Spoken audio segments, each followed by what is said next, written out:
بالله من الشیطان الرجیم بسم الله الرحمن الرحیم. د مونږ د دې برا د وزیر ګړی د مدرسې نه چې څومره خلک دي د خلکو ته دا خلک راغونډ شوي دي، په دې کې مشران کشران راغلي. مهرباني وکړئ چې دا د دې وړو تکلیف ته د خلکو ته ډېر زیاته او دا وړو دلته نه میلاویږي. سرکاري کوم وړو چې دي مدرسې نه بره دې خلکو ته نه میلاویږي، نه شمشدین ګړی ته، نه اول خان ګړی ته، نه میر احمد ګړی ته، او نه سر میرکی ماما ګړی ته، او نه د مسکین ګړی ته دی ته نه میلاویږي، بالکل نه میلاویږي. نو مهرباني وکړئ شي چې دا وړو په مونږ باندې د رحم وکړئ شي. د مونږ کومه کوټه چې وه خلیق صاحب مونږ ته کړې وه 100 توړي، هغه کوټه چې کوم ده د مونږ کټ شوې ده.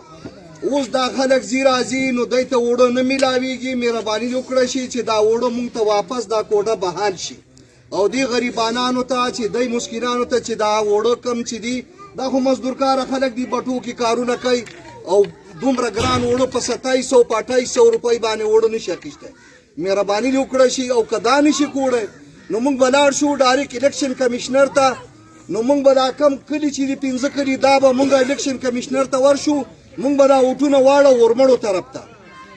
به چې دا نه کېږي ورمړو طرف ته به لاړ شو، ولې چې ورمړو طرف نه کېږي او د دې طرف نه ضلع نوشهره نه کېږي.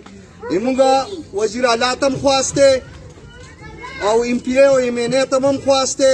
مهرباني دې وکړئ شي چې موږ په دې غریبانانو باندې وسوځي، د غریبانانو تپوس وکړئ شي.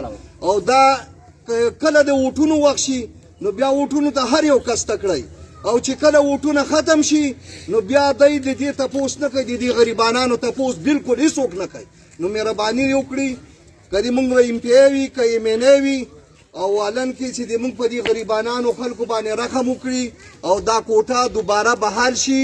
مونږ خلیق صاحب ته خواست کوو چې دا دوباره دا کوټه حال کړي، او که نشي کولی نو مهرباني دې وکړي چې دا خلک خو ډېر زیات تکلیف کې بحران کې بوخت دي، او دې بحران نه وښکل پکار دي. او مهرباني وکړي، شکریه، یو جهان مننه.